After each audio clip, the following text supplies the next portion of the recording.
প্রচারের শেষ দিনে ৩ নং বামুটিয়া বিধানসভার অন্তর্গত পশ্চিম ত্রিপুরা জেলা পরিষদের ৫ নং আসনের বিজেপি মনোনীত বিষ্টু সরকারের সমর্থনে শান্তিপাড়া থেকে এক বিশাল র্যালি অনুষ্ঠিত হয়।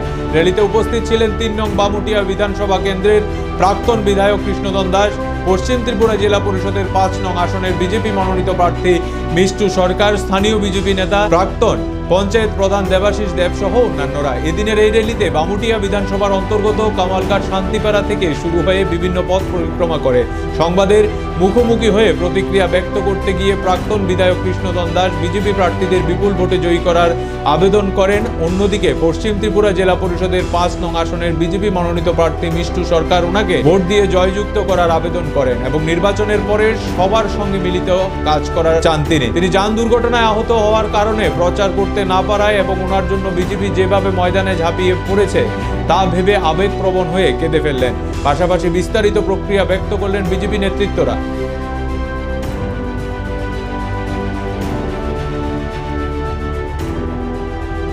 ত্রিস্তরীয় পঞ্চায়েত নির্বাচনে আমরা আজ ৩ বামুটিয়া মণ্ডলের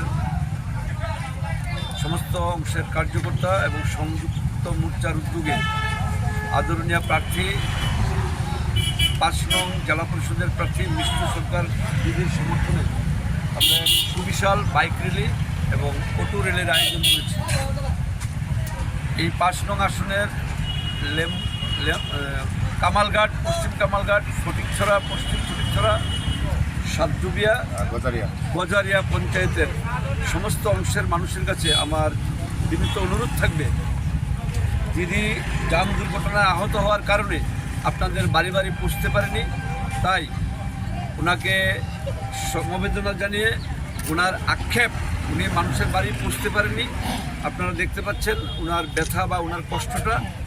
তো ওনার হয়ে আমরা বামুটিয়া মণ্ডলের পক্ষ থেকে আমি আপনাদের কাছে বিনীত অনুরোধ জানাচ্ছি, ওনাকে বিপুল বিপুল ভোটে জয়ী করে আমাদের আদরণীয় মুখ্যমন্ত্রী প্রফেসর ডক্টর মানিক শাহর হাতকে শক্তিশালী করুন, আমাদের আদরণীয় প্রধানমন্ত্রী নরেন্দ্র দামোদর দাস ভাই মোদীর নেতৃত্বকে আরও শক্তিশালী করুন। এটুকুই আমার অনুরোধ থাকবে আপনাদের প্রত্যেকটা গণদেবতার কাছে।